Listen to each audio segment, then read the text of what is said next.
मित्र और सखा में अंतर होता है। जो कभी कभी मिले, काम पड़ने पर मिले, उसको मित्र कहते हैं।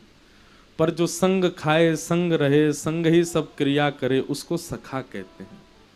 ठाकुर जी को मित्र मत बनाओ, ठाकुर जी को सखा बनाओ। सदा ठाकुर जी संग रहें, ऐसी भावना चित्त में बने। सुदामा जी भगवान के सखा हैं, लेकिन कभी अपनी पत्नी, बच्चे, परिवार से कभी ये बात खुल करके नहीं कहते कि श्री कृष्ण मेरे सखा हैं। क्यों? कहीं कोई ठाकुर जी के ऊपर प्रश्न ना उठा ले, कैसे सखा हैं भगवान तुम्हारे? सखा होने के बाद भी तुमको ऐसे छोड़ दिया, तुम्हारे ऊपर कृपा नहीं की, अनुग्रह नहीं किया। इस भय से सुदामा जी किसी को नहीं बताते थे कि श्री कृष्ण मेरे सखा हैं, कि कहीं कोई उन पर प्रश्न ना उठा ले। यही तो उनका सखत्व इतना अद्भुत है। या हम लोगों का तो नेक फोटो खिंच जाए विधायक के संग तो उसको इतना बड़ा करवा के लगवा लेते हैं घरों में। विधायक हमारे चाचा जी का बेटा, उसके ससुर जी का फूफा है।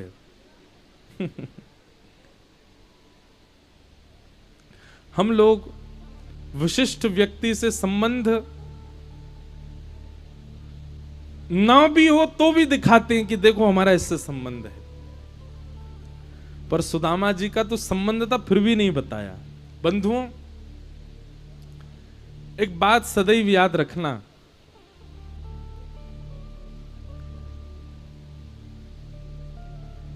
धन और विद्या जितनी बांटोगे उतनी बढ़ेगी। भजन और प्रेम जितना गोपनीय रखोगे उतना बढ़ेगा। दोबारा बोलें, धन और विद्या जितनी बांटोगे उतनी बढ़ेगी, उतना बढ़ता है। और भजन और प्रेम, इसको जितना गोपनीय रखोगे, जितना छुपाओगे उतना बढ़ेगा। भजन और प्रेम को अगर आपने पर्दे में नहीं किया, उसका प्रस्तुतिकरण कर दिया, तो भजन और प्रेम घट जाएगा। प्रेम का ढिंडोरा पीट दो, प्रेम का ढिंडोरा पीटोगे, आपका प्रेम नष्ट होगा। चाहे वो संसार से हो, चाहे वो ठाकुर जी से हो। संसार से प्रेम नहीं होता, संसार से प्यार होता है। क्या होता है? प्यार। प्रेम तो निष्काम होता है, प्रेम तो अत्यंत स्वच्छ होता है, वो केवल ठाकुर जी से होता है।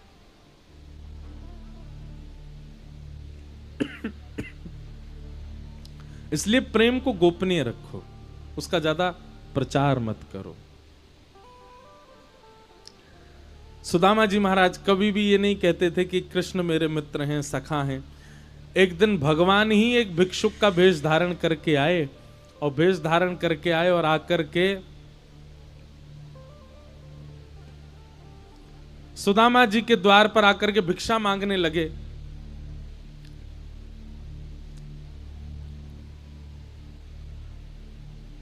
सुदामा जी की पत्नी सुशीला जैसे ही बाहर आई, आकर के कहा कि भगवान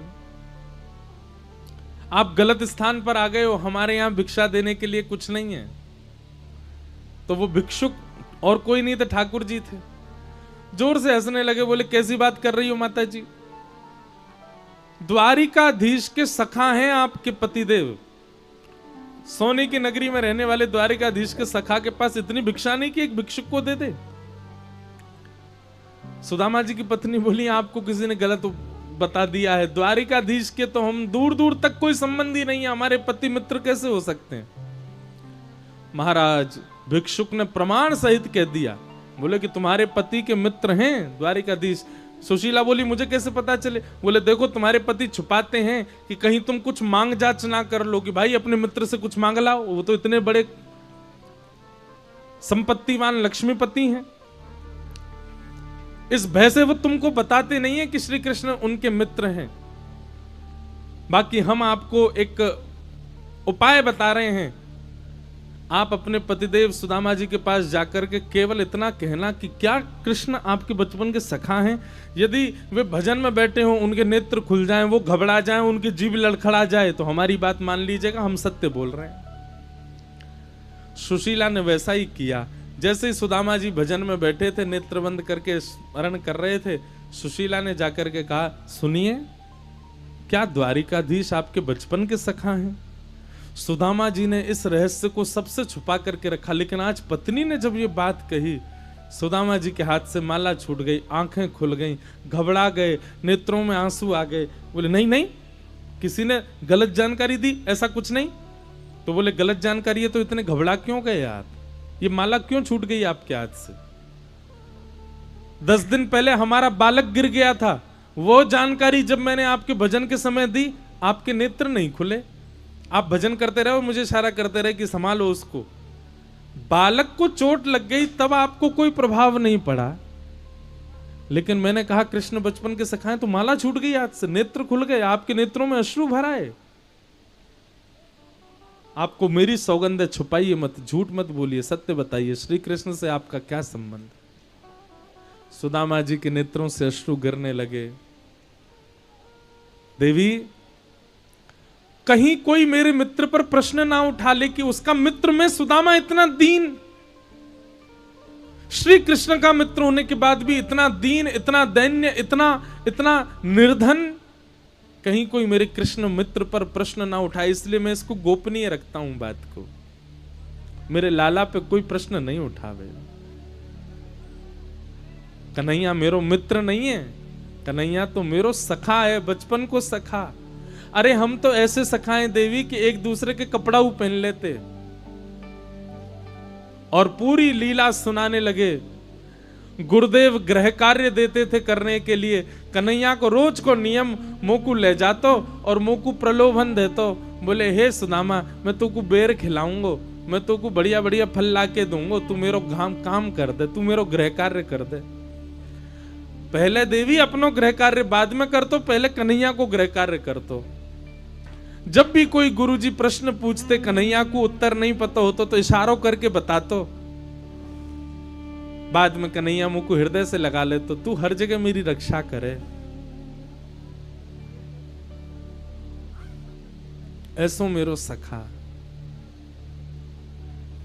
विद्यालय पूर्ण भयो तो बहुत रोयो, मुझसे गले लग के इतना रोयो, बोले कि अब सुदामा कब मिलेंगे हम। मैंने की लाला, तेरो जब मन करे तब आए जाइयो, पर अब बड़ो व्यस्त है गयो है, द्वारिका को राजा है गयो है, सोने की नगरी में रहवे, अब बाकी व्यस्तता के कारण वो तो आ ना सके। और देवी बढ़िया ना आ रहे हो, हमारे घर में व्यवस्था भी तो नहीं, कहां बैठाएंगे, कछु खिलावे को भी नहीं है। अगर आ गए हो और कन्हैया अकेले तो आवे ना, वाकई संग कितनी सेना चले, हम तो कोई को मुंह भी नहीं दिखा पाएंगे यदि कन्हैया आ गए हो। मैं तो रोज प्रार्थना करूं, अरे कन्हैया तू जाए प्रसन्न रहे, आ मत जाइयो, कभी आ गए हो तो हम बाकी मेहमान नवाजी ना कर पाएंगे। मेरो बचपन को सखा है कन्हैया। देवी, पर मैं अपने लाला को रोज याद करूं। नेत्र बंद करके भागवत जी में श्री सुदामा जी का भाव बताया, अयम ही परमो लाभो उत्तम श्लोक दर्शन। बंधुओं, सुदामा जी से एक चीज सीखो, हम तिलक लगा करके, वैष्णव बन करके, कंठी माला पहन के, एकादशी करके भी ठाकुर जी पे एहसान करते हैं। इतनी एकादशी करी ठाकुर जी, फिर भी मेरे जीवन में कष्ट दे दिया आपने। बिना तिलक निकाले कभी निकला नहीं मैं अपने घर से, आप फिर भी मेरे साथ इतना बुरा कर रहे हो। नित्य आपका नाम जप करता हूं, फिर भी आपको मुझ पर दया नहीं आती है। और एक सुदामा जी हैं, वे जब चाहें, जितना चाहें ठाकुर जी से जाके मांग सकते हैं, पर उनकी मित्रता, उनका सखत्व इतना चरम सीमा पर पहुंच चुका है, इतनी चरमोत्कृष्ट स्थिति में आ चुका है, कभी उनके मन में भाव नहीं आता कि मैं श्री कृष्ण से कुछ मांगूं। अरे सखत्व में मांगा नहीं जाता, सखत्व में तो दिया जाता है, और दू में कैसे, मेरे पे देने को कुछ है नहीं। इसलिए मैं तो देवी यहीं बैठे बैठे रोज आशीर्वाद देता हूं कि कन्हैया तू जहां भी है प्रसन्न रहे, तो पे कभी कोई आंच नहीं आवे। बंधुओं, प्रेम का मतलब मिलन नहीं होता, प्रेम का मतलब प्रेमी का दिख जाना नहीं होता, प्रेम का मतलब प्रेमी से सामने बैठकर के बातें करना नहीं होता। प्रेम का मतलब प्रेम होता है, वो चाहे जहां है, जैसा है, सन्मुख नहीं है तो भी उससे वार्ता होती है। वो सामने नहीं है फिर भी वो दिखता है, वो मिलता नहीं है फिर भी रोज हृदय से लगता है, वो प्रेम है। हम सीधी बात एक कहते हैं बंधुओं, प्रेम में कभी कोई मांग नहीं होती। प्रेम तो स्वच्छंद प्रेम होता है। जिस प्रेम में मांग लिया जाता हो, जिस प्रेम में कुछ इच्छा मन में आ जाती हो, समझ जाना प्रेम नष्ट हो गया।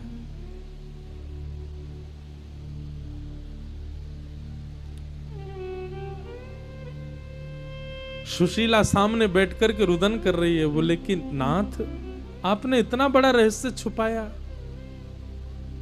अरे आप यदि श्री कृष्ण से कुछ मांग भी लेंगे तो आपके बच्चे भूखे तो नहीं सोएंगे, आपकी पत्नी एक ही साड़ी 5-5 दिन तक तो नहीं पहनेगी, फटे हुए वस्त्रों में आप तो नहीं रहोगे। कम से कम इतना ही मिल जाए कि हम लोग 2 समय चैन से भोजन कर सकें।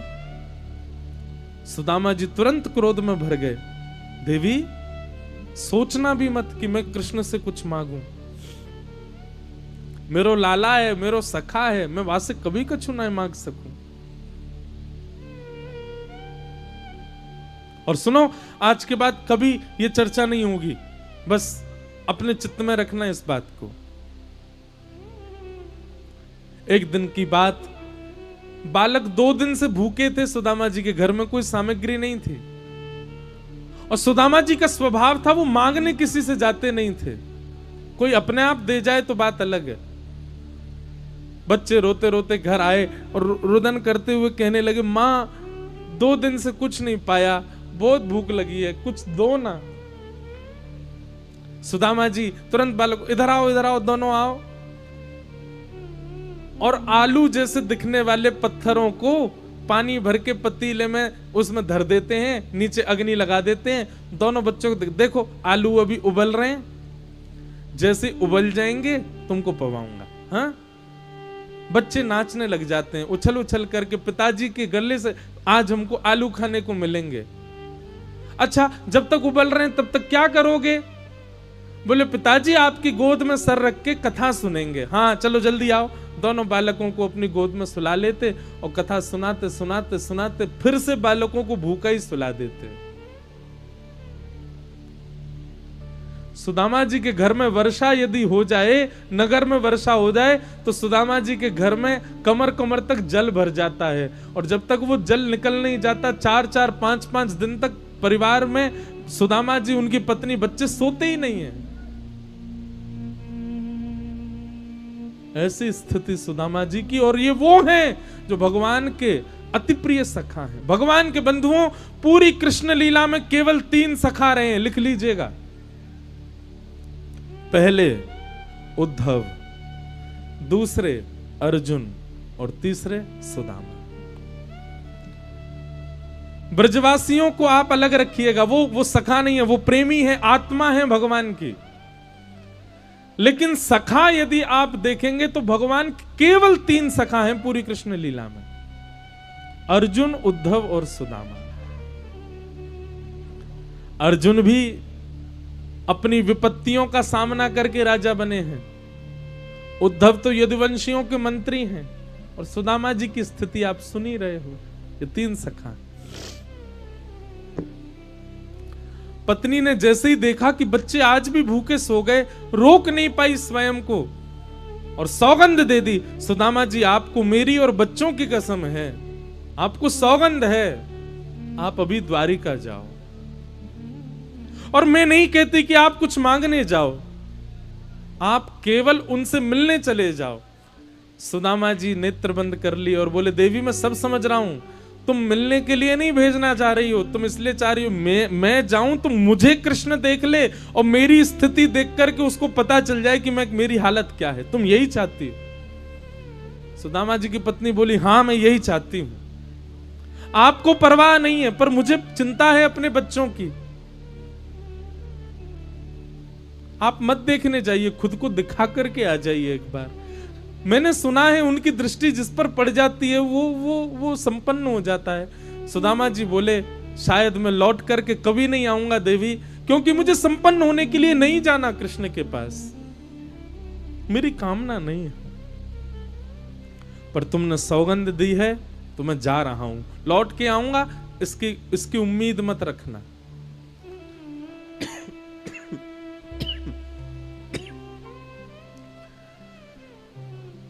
सुशीला दौड़ करके गई, 4 घरों से 4 मुट्ठी चावल ले आई, पोटली बांध करके सुदामा जी को दे दी। मित्र के घर खाली हाथ नहीं जाते, ये लेके जाओ।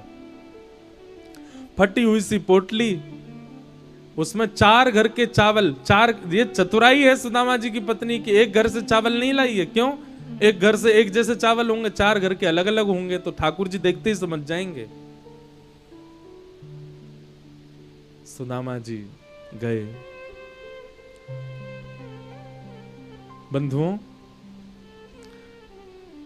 हम संपूर्ण विस्तार तो नहीं करेंगे, पर एक कथा सुना करके सुदामा चरित्र को पूर्ण करेंगे। आज द्वारिकाधीश यदि सोने की नगरी के राजा हैं, श्री द्वारिकाधीश को आज तक भी 56 भोग लगता है, तो ये सुदामा जी का आशीर्वाद है ठाकुर जी को, ये सुदामा जी की भेंट है ठाकुर जी को। भृगु ऋषि आए थे, जब दोनों सांदीपनी गुरुकुल में पढ़ते थे कृष्ण सुदामा। एक दिन भृगु ऋषि आए और आकर के भिक्षा मांगने लगे, माते भिक्षाम देही। तभी सांदीपनी उपाध्याय गुरुदेव की पत्नी, उन्होंने मन में विचार किया, अभी विद्यालय में इतनी सामग्री तो नहीं कि मैं इनको दान करूं। कृष्ण और सुदामा दोनों वन में जाने वाले हैं लकड़ी लेने के लिए, पत्र पुष्प लेने के लिए। उन दोनों बालकों के लिए मैंने चने की पोटली बना करके रखी है, अब वो भी मैं इनको दे दूंगी तो बालक क्या खाएंगे? ये तो महात्मा है, कहीं और से इनको मिल जाएगा। बालकों के लिए जो सामग्री है वो तो बालकों की रहनी चाहिए। तो गुरु माने भृगु ऋषि से कहा, क्षमा करें भगवान, आज अभी विद्यालय में ज्यादा सामग्री नहीं है, आप फिर कभी आ जाइएगा।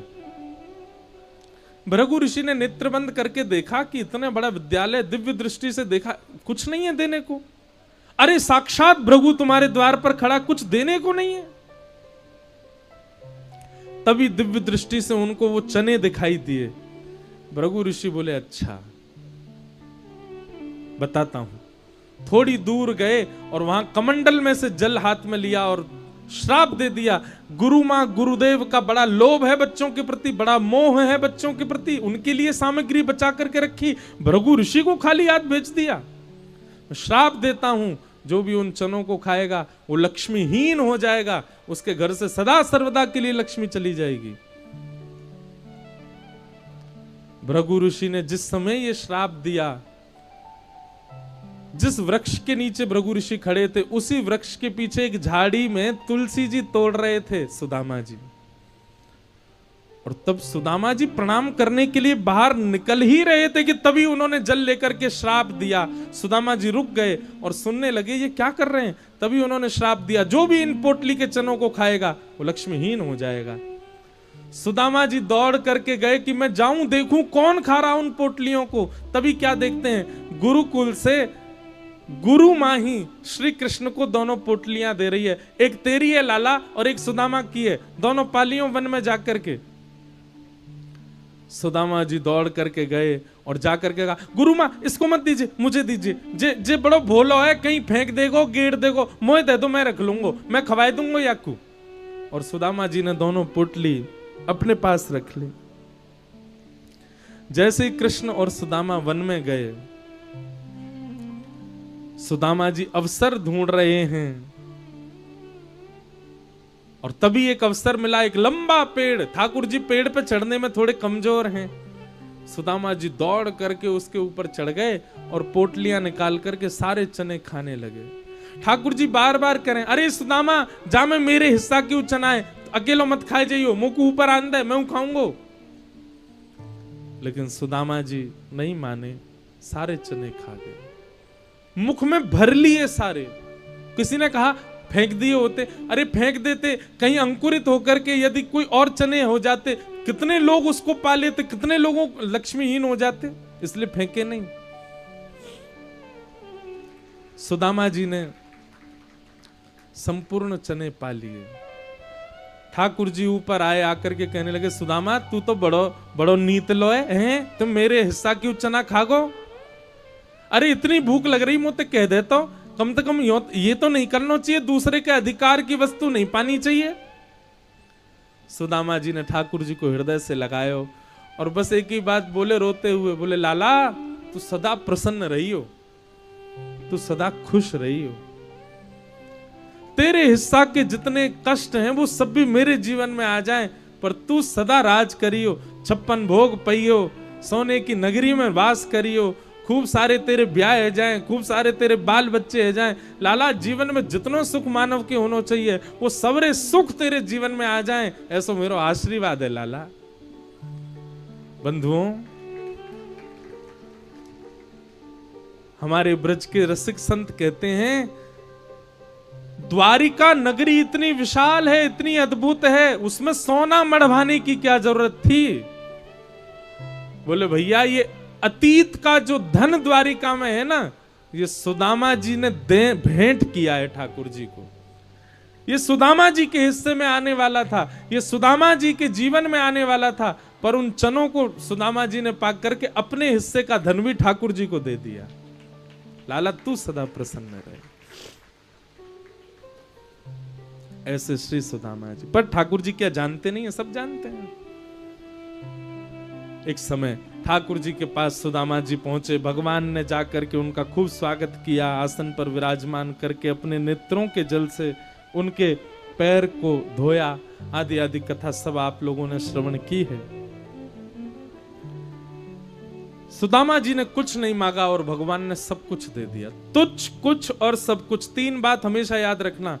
किसी से कुछ मांगोगे तो तुच्छ मिलेगा, किसी की कुछ सेवा करोगे तो कुछ मिलेगा।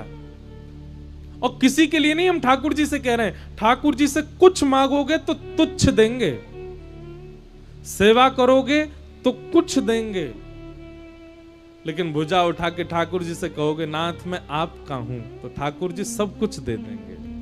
और ठाकुर जी के पास सब कुछ देने को केवल एक ही है। ठाकुर जी के सब कछु कहा दूं, मैं खुद को ही दे दूंगा। ठाकुर जी खुद को दे देते हैं। ऐसे सुदामा जी को हम बारंबार प्रणाम करते हैं। बोल सुदामा जी महाराज की। आगे भागवत में यदुवंशियों को श्राप लगा, भगवान के समझाने पर भी यदुवंशी नहीं माने, संतों का अपमान कर दिया, संतों ने श्राप दे दिया, जिसके कारण समस्त यदुवंशियों में युद्ध छिड़ गया और देखते ही देखते समस्त यदुवंश का नाश हो गया। बलराम जी क्षीर सागर में प्रवेश करके अपनी लीला पूरी करके चले गए। बोलो बलराम जी महाराज की। भगवान वन में बैठे थे, वृक्ष के नीचे बैठ करके अपनी संपूर्ण लीला का चिंतन कर रहे थे, तभी एक भेलिया ने भगवान के पैर पर बाण मार दिया। ठाकुर जी ने उस भेलिया को वैकुंठ से आए हुए विमान में बैठा करके वैकुंठ भेज दिया। बोले सब मेरी इच्छा से हो रहा है। बंधुओं, ठाकुर जी को कभी भी आप हमारी आपकी तरह प्रस्थान करने वाला मत समझिएगा। कई लोग बोलते पाए गए, चिता बनाई, उस पर भगवान धर दिए, राम राम राम राम, कितनी गलत बात। ऐसा कभी नहीं बोलना चाहिए। भगवान ने उद्धव को ज्ञान उपदेश किया और कहा उद्धव अब मैं अपनी लीला पूरी कर रहा हूं। उद्धव ने कहा नाथ अब हम सबको जब आपकी याद आएगी तो हम कैसे जिएंगे? ठाकुर जी ने कहा उद्धव मेरी ओर देखो ध्यान पूर्वक। उद्धव ने भगवान की ओर देखा और ठाकुर जी तुरंत खड़े हुए और एक दिव्य ज्योति में परिणत हो गए। 7 बार आकाश में भ्रमण किया और 7 बार भ्रमण करते हुए तिरोधाय प्रविष्टोयम श्रीमद् भागवतार्णवम। ठाकुर जी की वह दिव्य ज्योति भागवत में विराजमान हो गई और भगवान ने मानो उद्धव को आज्ञा कर दी, उद्धव ये मेरा ही स्वरूप है। जब भी तुम भागवत जी की शरण में आओ तो यही सोचना कि ये मैं ही हूं। यहां कहे गए शब्द किसी व्यक्ति के नहीं, किसी वक्ता के नहीं, किसी गुरु के नहीं, यहां से नीचे उतरने के बाद मेरे शब्द होते हैं, पर यहां बैठने के बाद यहां कहा गया एक एक शब्द ठाकुर जी का है, उसका आप पालन करो। इस प्रकार भगवान ने श्रीमद् भागवत में प्रविष्ट होकर के अपनी सत्ता को हम सबको बताया। भागवत जी का अंतिम श्लोक हम लोग गाएंगे। परीक्षित जी महाराज ने संपूर्ण कथा सुनी, शुकाचार्य जी ने कथा सुना करके कथा को विराम दिया। तक्षक सर्प ने आकर के परीक्षित जी का स्पर्श किया और पांच भौतिक देह त्याग करके परीक्षित वैकुंठ को प्रस्थान कर गए। बोलो परीक्षित जी महाराज की, श्री सुखदेव जी महाराज की जय, भागवत महापुराण की जय। जय श्री राधे, जय जय श्री राधे, जय जय श्री राधे। भागवत जी का अंतिम श्लोक, सब लोग बैठ जाओ, जितने भी लोग खड़े हैं वो भी बैठ जाओ और सब लोग ध्यान पूर्वक शुद्धता से मेरे साथ में सब लोग गाइए। नाम संकीर्तनम यस्य, नाम संकीर्तनम यस्य, सर्व पाप प्रणाशनो, सर्व पाप प्रणाशनो, प्रणामो दुःख समनः, प्रणामो दुःख समनः, तम नमामि हरिं परम, तम नमामि हरिं परम। 2 बार और बोलेंगे, बहुत ध्यान पूर्वक शांति से एक एक शब्द सुनकर के शुद्ध उच्चारण कीजिए। हाथ जोड़ लीजिए, नेत्र बंद करके शंख चक्र गदा पद्मधारी श्रीमन नारायण का स्मरण कीजिए।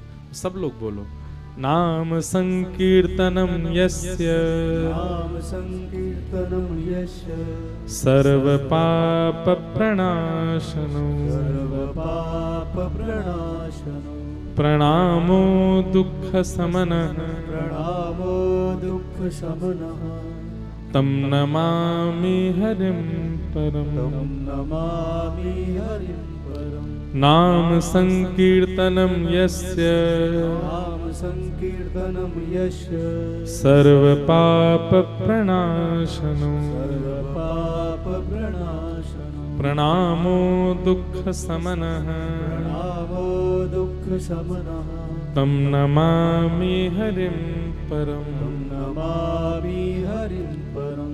नाम संकीर्तनम यस्य, नाम संकीर्तनम यस्य, सर्व पाप प्रणाशनो, सर्व पाप प्रणाशनो, प्रणामो दुःख समनः, प्रणामो दुःख समनः, तम नमामि हरिं परम। तम नमामि हरिं। जय जय श्री राधे, श्री वृंदावन बिहारी लाल की जय, श्री राधा रमण लाल की जय, श्री राधा वल्लभ लाल की जय, भागवत महापुराण की जय, श्री सुखदेव जी महाराज की जय, श्री परीक्षित जी महाराज की जय, जगत जननी श्री गंगा मैया की जय, जय जय श्री राधे, नमः पार्वती पतये हर हर महादेव। जिन भगवान के नाम संकीर्तन गाने से संसार के सारे पाप निवृत्त होते हैं, ऐसे प्रभु के बारंबार नाम को हम प्रणाम करते हैं। कथा का विश्राम है, हमको विलंब भी हो रहा है। हमारे समस्त शुक्ला परिवार को और इस कथा के यजमान निमित्त परिवार को व्यास मंच से बहुत बहुत आशीर्वाद। आप सब ऐसे प्रसन्न रहें, आनंद में रहें, ठाकुर जी के रहें। समस्त कानपुर वासियों को और यहाँ आए हुए वैष्णवों को जय श्री कृष्ण, जय सिया राम, जय श्री राम, जय श्रीमन नारायण, जय श्रीमन नारायण, जय जय श्री राधे। जय श्री राधे। पूछरी के लौठा की हुप हुप प्यारे, क्या बात है वंशी वारे, शाबाश। 2 पंक्ति गा करके कथा को विराम देंगे और हमारी एक प्रार्थना और सुनिएगा। अभी हम यहाँ से सीधे गाड़ी में ही बैठेंगे, तो आप लोग हमारी चट्टी वट्टी और ये धोती मत खींचा करो, हम गिरगिरा जाएंगे, नाक माक टूट जाएगी हमारी। हम दूर से ही हाथ जोड़ लेंगे और बहुत जल्दी कानपुर हम फिर से आएंगे आप सब लोगों के बीच। आप सबको बहुत बहुत जय श्री कृष्ण। इन सप्त दिवस में वाणी से कोई भी अपराध बना हो तो आप सब क्षमा कीजिएगा, हम सबसे क्षमा मांगते हैं। और ऐसे ही वृंदावन से प्रेम करते रहो, ठाकुर जी के बने रहो। और डेली हमारी एक ही आज्ञा है, प्रतिदिन 20 मिनट निकाल करके कथा सुना कीजिए। अगर बहुत व्यस्त हो तो, व्यस्त नहीं हो तो पूरी कथा सुना करो। नित्य सत्संग का नियम बना लीजिए, रोज सुनिए। सोते समय सुनो, उठते समय सुनो, बैठते समय सुनो, कभी भी सुनो, पर 20 मिनट आपको सत्संग सुनना ही सुनना है। ये आप लोग नियम बना लीजिए, हमारी आपसे प्रार्थना है। आओ बड़े प्रेम और भाव से गाओ। श्यामा हृदय कमल सो प्रगटो, श्यामा हृदय कमल सो प्रगटो, श्री श्यामा हृदय कमल सो प्रगटो, श्यामा हृदय कमल सो प्रगटो, और श्याम हृदय तुम्हारा वृंदावन प्यारो वृंदावन, वृंदावन प्यारो वृंदावन, हे श्री वृंदावन मेरो वृंदावन, वृंदावन प्यारो वृंदावन, भुवन चतुर्दश की सुंदरता निधिवन करत बिहार, भुवन चतुर्दश की सुंदरता निधिवन करत हाँ, प्यारो निधिवन करत बिहार, प्यारो निधिवन करत बिहार, ओ श्यामा प्यारी बांके बिहारी, श्यामा प्यारी बांके बिहारी, हे श्यामा प्यारी कुंज बिहारी, श्यामा प्यारी कुंज बिहारी, और जय जय श्री हरिदास वृंदावन प्यारो वृंदावन, हे वृंदावन प्यारो वृंदावन, हे श्री वृंदावन मेरो वृंदावन। श्री वृंदावन प्यारो वृंदावन। कैसे इतने ढीले कैसे पढ़ रहे हो जाओ उठाओ। हे श्यामा प्यारी कुंज बिहारी, श्यामा प्यारी कुंज बिहारी, और जय जय श्री हरिदास वृंदावन प्यारो वृंदावन, वृंदावन मेरो वृंदावन, हे श्री वृंदावन मेरो वृंदावन, वृंदावन मेरो वृंदावन। ओ जिनकी कृपा से यह रस प्रकट्यो वृंदावन अभिराम, जिनकी कृपा से यह रस प्रगट्यो वृंदावन अभिराम, हाँ प्यारो वृंदावन अभिराम, प्यारो वृंदावन अभिराम। हे सप्तनिधिन को ही उजियारो, सप्तनिधिन को ही उजियारो, हम सबको मिलवावे वारो, हम सबको मिलवावे वारो, और यह आनंद करवावे वारो, यह आनंद उठा भुजा हे हमारो गिरधर लाल वृंदावन प्यारो वृंदावन, वृंदावन प्यारो वृंदावन, हे श्री वृंदावन मेरो वृंदावन, वृंदावन प्यारो वृंदावन। जय राधे राधे, राधे राधे, जय राधे राधे, जय राधे राधे, वृषभानु दुलारी राधे राधे, श्री कृष्ण पियारी, राधे राधे, हरिदास दुलारी राधे राधे, हरिवंश पियारी, राधे राधे, जय राधे राधे, राधे राधे, जय राधे राधे, राधे राधे, सब प्रेम से गाओ,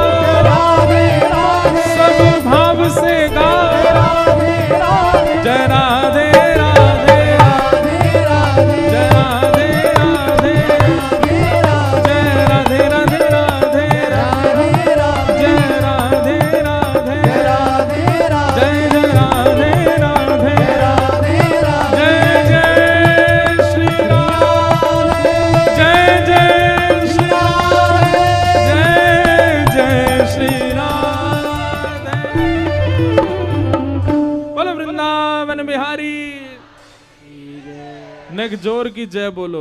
श्री राधा रमण लाल की, जय श्री राधा वल्लभ लाल की, जय पूछ री के लौठा की, हुप हुप प्यारे।